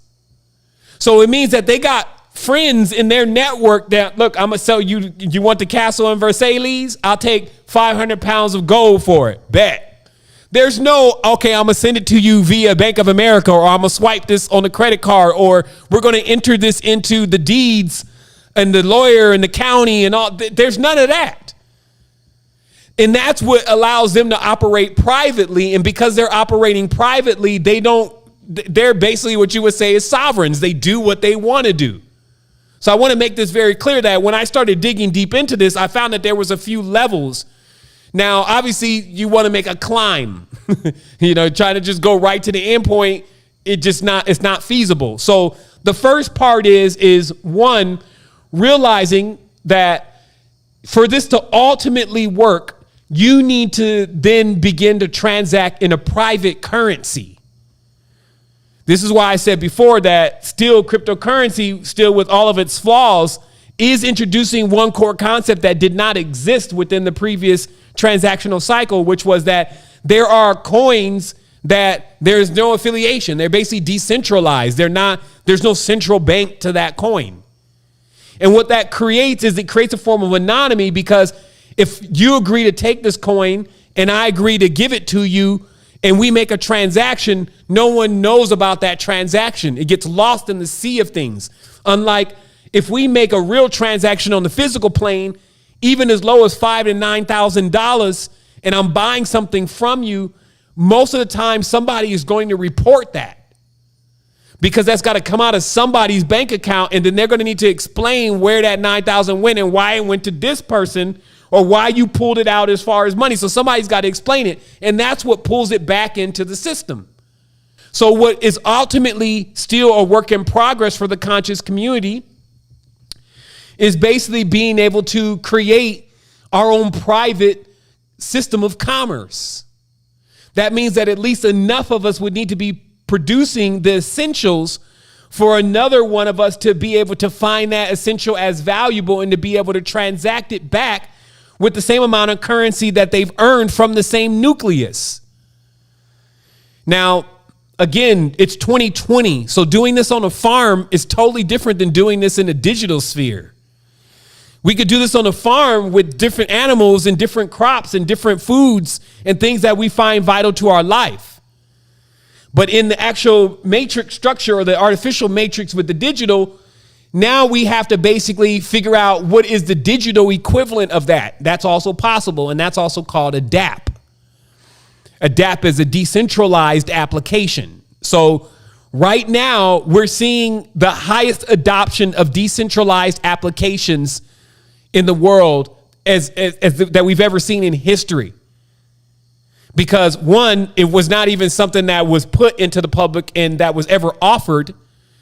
And two, it wasn't something that other people could even get involved in. So now we see decentralized applications being built. So within a short period of time, you should be able to get the things that mean the most to your life in some type of, to your life and survival in some kind of private form of transaction. When this happens, this allows you then to step away from the table, which would normally put you back into the field of finances and then losing your rights because now you're using instruments that make you designated as a citizen, such as a social security number, such as even fiat currency. So to use their instruments, you must abide by their rules. And that means that you need to report it. Then it moves from a public to it moves from a private to a public, which is a breach of sovereignty. Sovereignty, the biggest word behind that is privacy. It's not something that you have to should be asking for. It's something that you have as a right, right? But obviously that's not the case. So you're transacting in their system. Nothing is private, but then you have to transact in their system in order to fulfill the basic things that you need to get every day, like internet. So do you see how they built their structure is their internet may come right from Starlink with Elon. They know Elon. That's not in nobody's name. You see what I mean? So it's not, they've already built the structure. And so where we're at is we're building that structure. And, you know, that's what I'm saying with so many different, you know, just the relentless attacks on the conscious community and the consciousness overall. It has at times us focusing on things that are not as imperative to how we can really change our future. And, you know, that's just what I saw. Like, I really saw people focusing more on, I don't know, even chanting and stuff like that. And that's great. You know, you spend 3 hours chanting, but, you know, the kids are still like in the street with no curriculum. And you know what I mean? So it was just like the priorities were off. Like I saw a lot of these pacifist movements and those kind of things were still alive today within things like the New Age movement and community that was just totally disarming people. And because they had that same opiate of the masses, they felt like it couldn't happen to them. Meaning that, you know, sometimes, you know, you could be so high and holy with your cross. You could be like, well, nothing can ever destroy us or kill us or take us away. And you never realize that it's already doing that. You know, some of this stuff is extremely poisonous to a person's growth if they can't get off the drug. All of us do need from time to time. Like I know some folks that they're better off Christians right now than what they was doing before. This is clearly an upgrade. But if they can't get off of it though, then it, you know, but that's how everything is. That's why I always say, man, you got to keep this thing moving because it's always moving. And then you need that ejector seat to where you can just come into the space where you're unmovable, right? So this next question was about what's next in so many words. And that's why I explained today, this was it. This is all the wires, all the chips, a macro approach. This should give you a clear vision of what is next so you can insert yourself into it versus that physical one that never seems to end, the what's next, where there's another new book and there's another new, right? So now you have both doors to be able to walk through. There's also a question here about where are the tribe vibes. I admit that last week's tribe vibes, it kind of got into a little situation where it hadn't rendered. And it was a big file. So I finally got it re-rendered. So it'll be up this week. It's just called Heal Thyself. They asked about the last one before that. And the last one before that is actually in Tribe Vibes or actually in the university also. But the easiest way to find these is to simply go to the conversations area in Asana and then check the messages there, because then every time one is posted, you'll see it, and I always leave the link directly to it. So you'll be able to catch all the tribe vibes as they're posted from the links that are inside the conversation area in Asana. And I will admit that this week, I'll probably roll both of these out at the same time, so it'll be a double feature for you. So you can binge watch and be geeked up over there, try to figure out where the portal is until you see it in yourself, right? So here it is. The next question is, yeah, that was actually all of the questions. Let me see. There was, and next week also, I wanted to mention that, okay, so the onboarding process, wow, that was wild. So if you notice now, well, you probably wouldn't because you probably are already a member of Secret Energy, so there would be no reason for you to sign up again. But if you go through the sign-up process, you'll see that the sign-up process has completely changed inside of Secret Energy to now allow it to segue in this opening of not only Ennealogy, but mainly soul coaching. We've given a deadline. The third week of December, it has to be done. We have to be in soul coaching beta, and we're actually on target. Everything is everything. So we had to change the whole process because I'm definitely not trying to design something that's working from Excel sheets. So it's so smooth. Person comes in and they go through the sign up process. They choose right now if they want to go in free or if they want to go in the 79. And then we're going to be opening up the what we call Ambassador Pro or Sovereignty Mentorship Pro. We're going to be opening that up when we get our soul coaches integrated into the system. We have a first round of soul coaches, which are our senior soul coaches. And I decided that it would be much more easier to put the senior soul coaches in, let them debug the process in the system that we've already designed. And then that way, when we're bringing in new soul coaches, which we should be doing by January, late January, they've already are basically in position to mentor those new coaches that are coming in. This is the best thing going. The reality is that every single problem that is occurring right now, the solution is actually built into this. And it's great that it all is happening right now. I feel like more than ever because there's more of an actionable side to this tribe right now because we've been in our subconscious, in our deep depths, in our wombs for quite a bit of time, working on that cleansing and that healing. And then now, unapologetically, it's time for the world to feel us. And that actually times itself properly to when I'm personally like, man, I always explain to everybody, I'm really more like a Willy Wonka. Like there's some stuff that I'm working on. Like I feel like I found something with a 7.83 hertz stable, like I'll know in January, but this will basically be able to bring ground directly into your room under your bed. And this will allow you, especially for people who are disconnected from the ground. Like I didn't even realize just to the other day that I'm not actually grounded even where I'm at because our house on stilts. Because in the jungle, man, you put your stuff on the ground, man, everybody's going to be in the house. I mean, it is just plausible for you to walk in the bathroom and something's just in the corner, like, and you're like, yo, is that something? You know, you turn on the corner, like the light series in the jungle is wild. Like you don't even think stuff is out here. It's that crazy. And, you know, play with it if you want to is what I always say. So every day, like I really practice. I turn my light on and I look around before I go to the other house. But what I'm getting at is that there's some adjustments being made. That kind of just cracked me up, man. I kind of lost my train of thought for a minute. But so I guess, you know, to bring it in, we are making exemplary progress. And we're also doing something so intrinsic with each of us where I feel like there's a lot of growth going on with inside a tribe and we have a constant. And that is the most important thing. Because when others are coming in, because in a minute there's going to be no place to go. It's good that we started on this early because it's going to be something that a lot of beings actually need. And when they start coming in, though, it's very important of why this was named Ambassador Training. Remember when I'm coming up with these titles and stuff, they just get dialed in just like the co-creation. And so this was called Ambassador Training for the last 4 years, I believe it's been now. And everyone here that has done their tutelage is indeed an ambassador of this awareness and this co-creative womb that we're all sharing together. And because of that, actually, that's what I was saying. It kind of puts me into a position of where I can actually go and do things that I also feel will be equally as instrumental at making sure that we remain prominent, that we remain on top. Like I'm not taking second base to anybody. Like I don't care if they got Apple and, you know, Intel and all this kind of stuff. I've seen so much beyond all this stuff. It doesn't make it like it's a competitor, but there still becomes just the overall aspects of doing the fun. I don't call it work anymore, but just going through the process.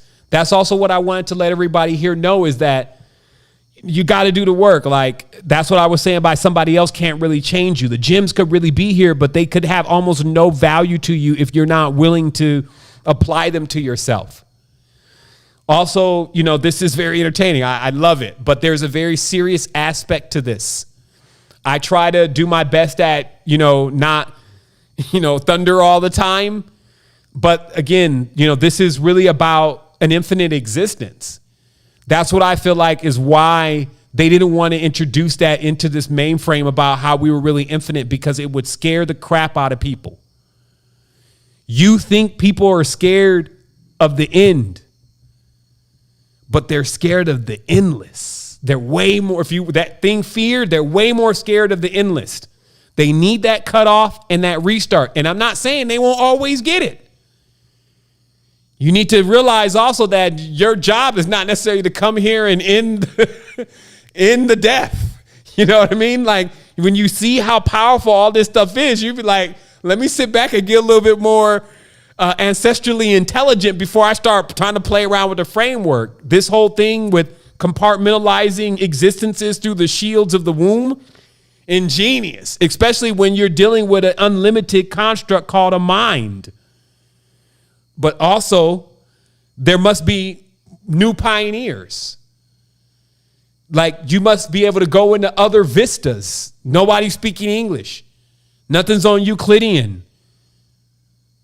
So it's a totally refreshing experience in existence that you're not even coming in as a child. There's no idea of what a child even is. And this is what I feel like, this is where we really are at with this right now. And what we're trying to do sometimes is narrow that into moments and experiences and say, well, that's what I really want. I just want to be happy. I just want to buy my own land. I just want to, but it's like, once you get to that, you're still going to be dealing with this and all what's going on here. So it's like, let's just solve this right now. So that's what this transmission was about today. There is actually one more question here. Give me 1 second.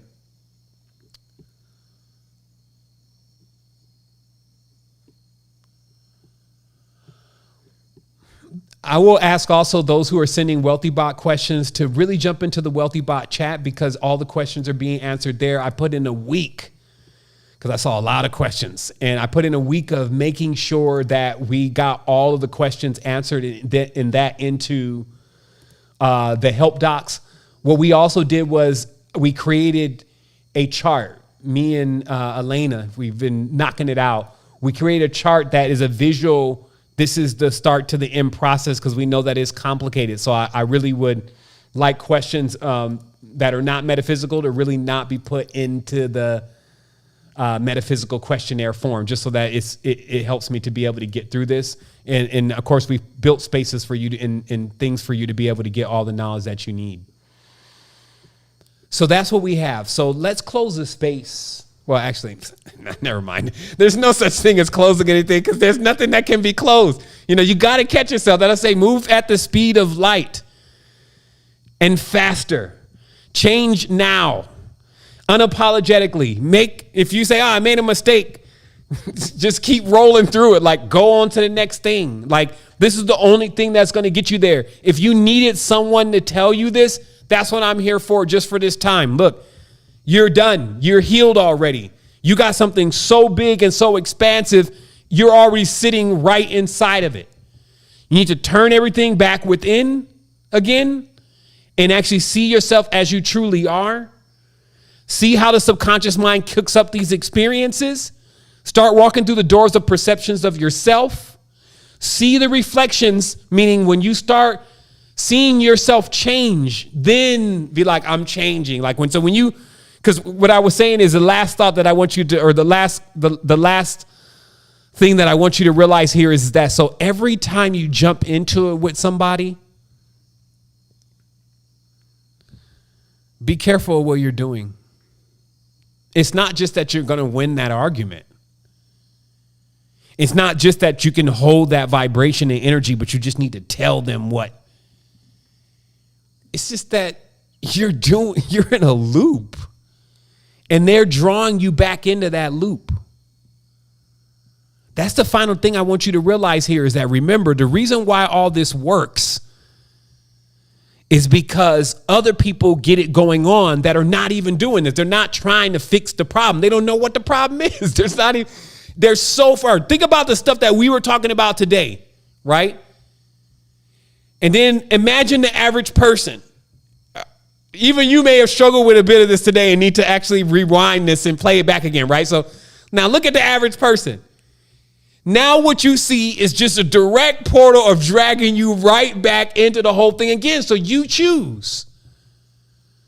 This should be your mantra. When you start seeing it pop off, you should start laughing like, oh my goodness, they really trying to draw me into that. They are going to be here forever. This is ridiculous. Like, but I'm not. So I'm not going to jump in. Just make sure that you're aware of this, because every time you jump in, this is like you're not letting the wound heal, if you may. You're not actually allowing, it's a cumulative effect. Power is a cumulative effect. You're filling up something. It's like water being dumped into a vessel. So if every time, and now remember also, we talked about this a long time ago so the more power you start building up, they be trying to milk you for this power. It's almost like they can smell it on you. Like this stuff you cannot see physically with your eyes, but people can feel it and you can feel it. So once you start charging up, and this is nothing to work on before the 30th.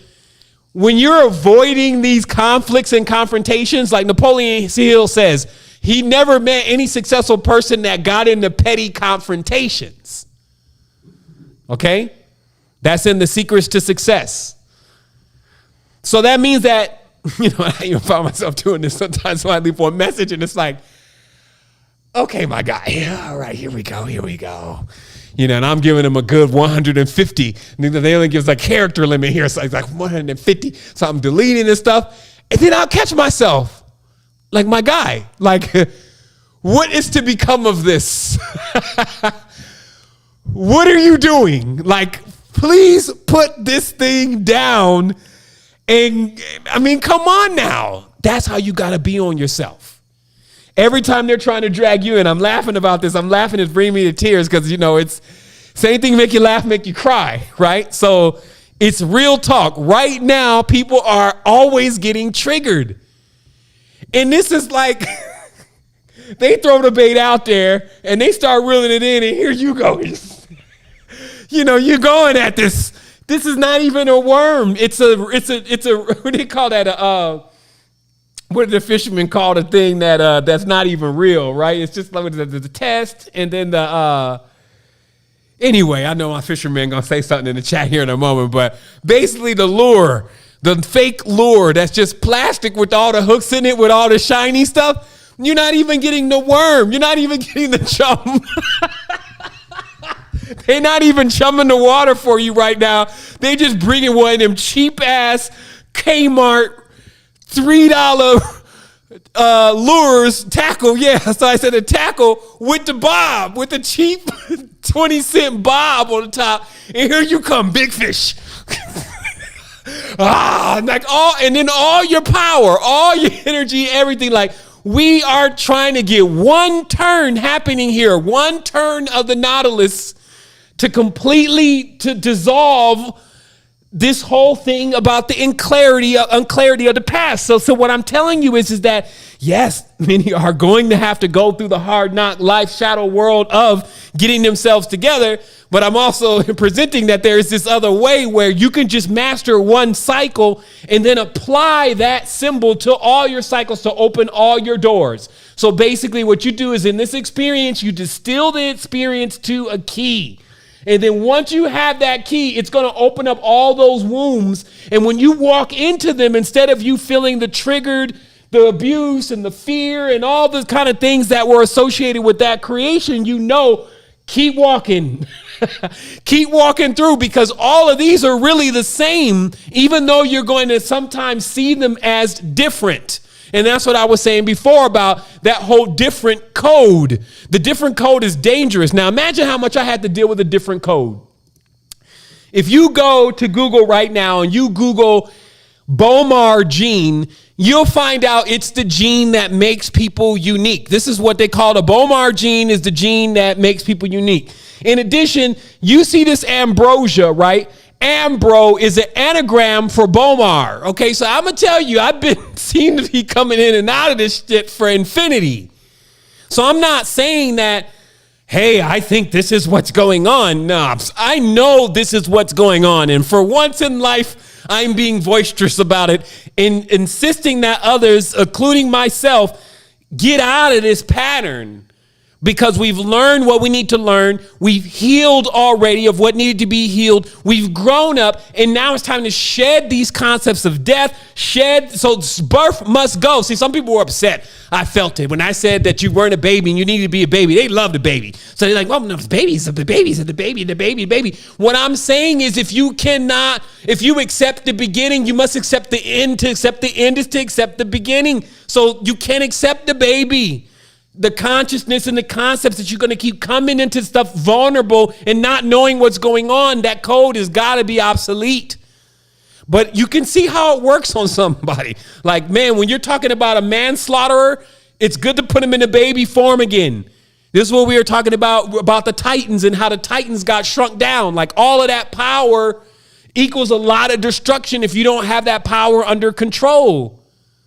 Or actually, in control. In control versus under control, right? So the judge is under control and tries to put everything else under it with that control versus in control is I'm the Lord of my own life. I'm the master of my own sovereignty. Somebody else coming talking that crazy stuff. Why am I going to spend juice and jazz on them? Like, what is at the highest levels, if somebody is really, really getting on your nerves, the greatest thing that you could ever do to show them that they never won was to ignore them to where it never even ticks. It never even ticks. That's how you'll know. When it doesn't even tick, sometimes you may have this under control. You wasn't going to do nothing anyway. but you'll be burning up inside. You still haven't mastered it yet. So somebody say, hey, what am I going to do? Work on that. If you still feel a reflection where somebody does something, you feel like you need to jump in and reload all the codes again, just fix that. And I'm sure you'll be great. When the whole thing, the fake death thing happens, that fast shift into doing something that is just immediately exhausting the energy or immediately bringing you into a space that does not feel comfortable for you. Why would I go in a space that didn't feel comfortable for me? Right? So this is how do we master this through the ways of seeing it clearly. If I am willing to make myself upset, that means I'm willing to send myself back into a world of abuse. And I'm willing to send myself back into a world where nothing's ever going to happen for me, really, or I'm never going to reach the top, or I'm always going to be begging, or there's always going to be an issue, or there's always going to be a problem. Do you get where I'm coming from? So if I'm willing to let somebody else right now at this stage in time say something to me that lets me turn my frequency into something that does not make me thrive and feel comfortable with who I am, then I am willing at the end of my life to come back into punishment, to despair, to fear, dishonesty, possession. I'm willing to come into all of that because that's when it happens. And that's it. So you got an easy benchmarker. You got something that's quantifiable, as they call it. Because some of this knowledge, you'd be like, man, so where are we going to find it? On the magic carpet? This is something that you can test yourself with at every single moment. Am I tripping? Am I letting them get into me? Now, there was a final question, in fact. So this question was, it was a bit more into the direction of, so when other people are around me, because I got to live with them, or it's like my significant other or whatever, and they're doing it. How do I deal with that? How do I deal with it? Okay. Are they going to hit you? Like when they're going into their thing, because here's the thing, it's going to take you time to do what you need to do anyway with yourself. When you're building and you're creating something, it's a tenure. So generally 10 years, right? So sometimes they're just placeholders. It's like, I'm going to chill with you.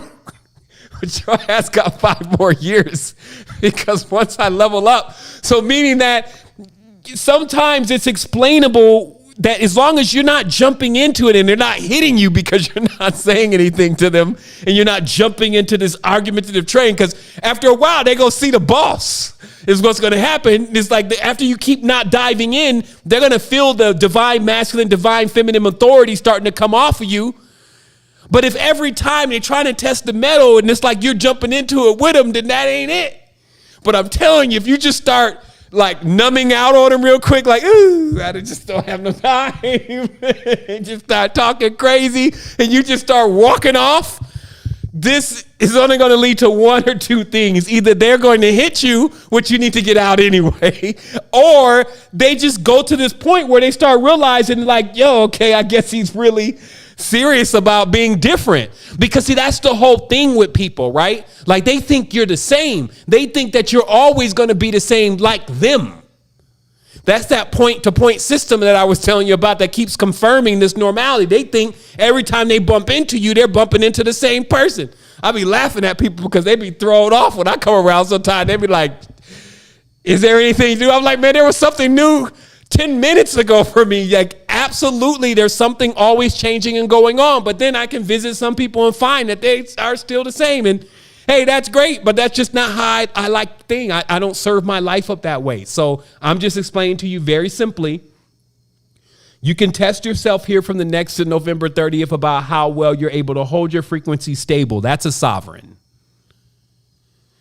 And then what will happen is as you're leveling up, because this is doing something behind the scenes, the environment can't, at a certain frequency, it can't keep handling this. So either the person goes into some level of transformation themselves based on the contact that they have with you, or the environment starts not being able to hold the frequency and it morphs.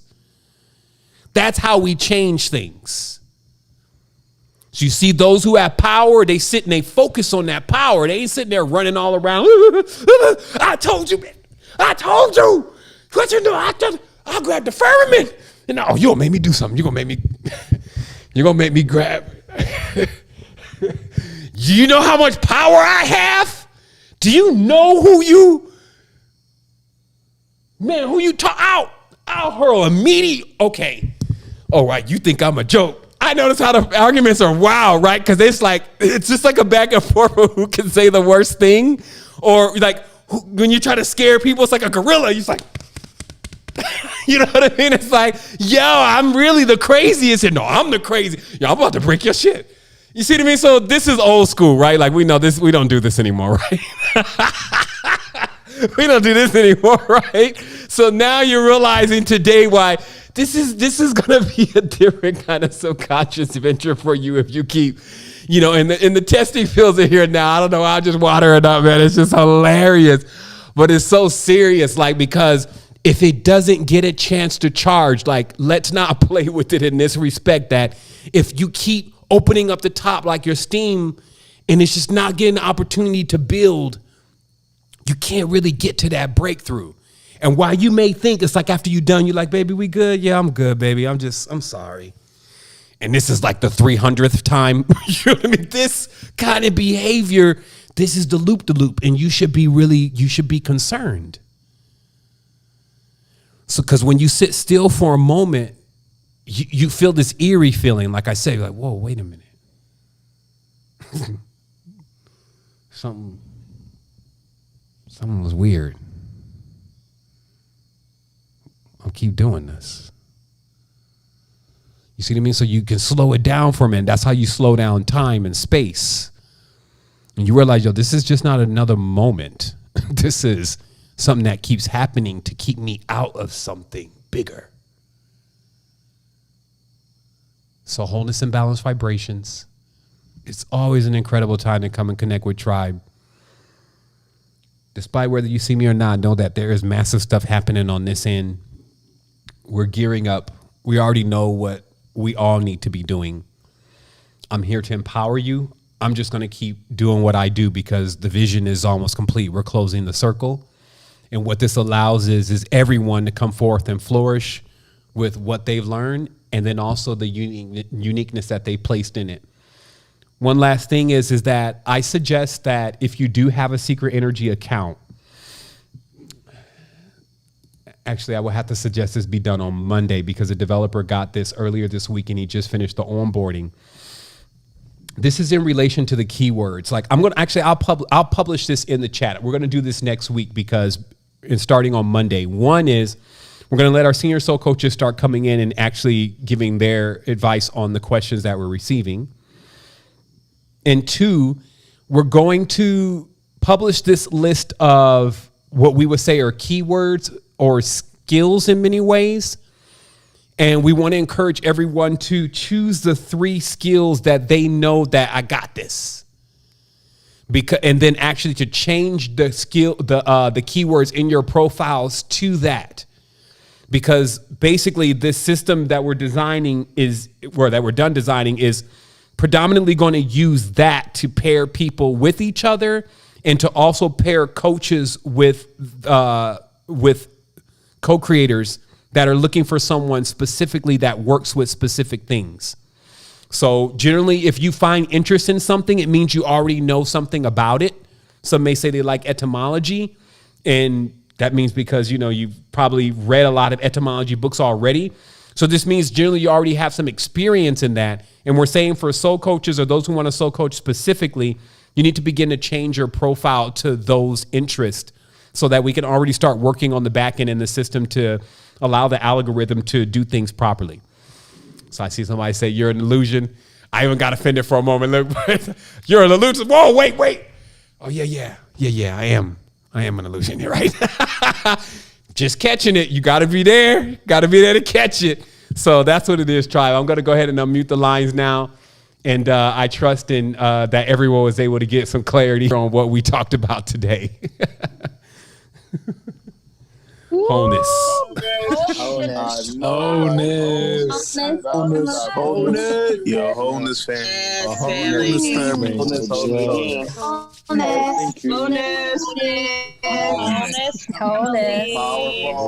Powerful.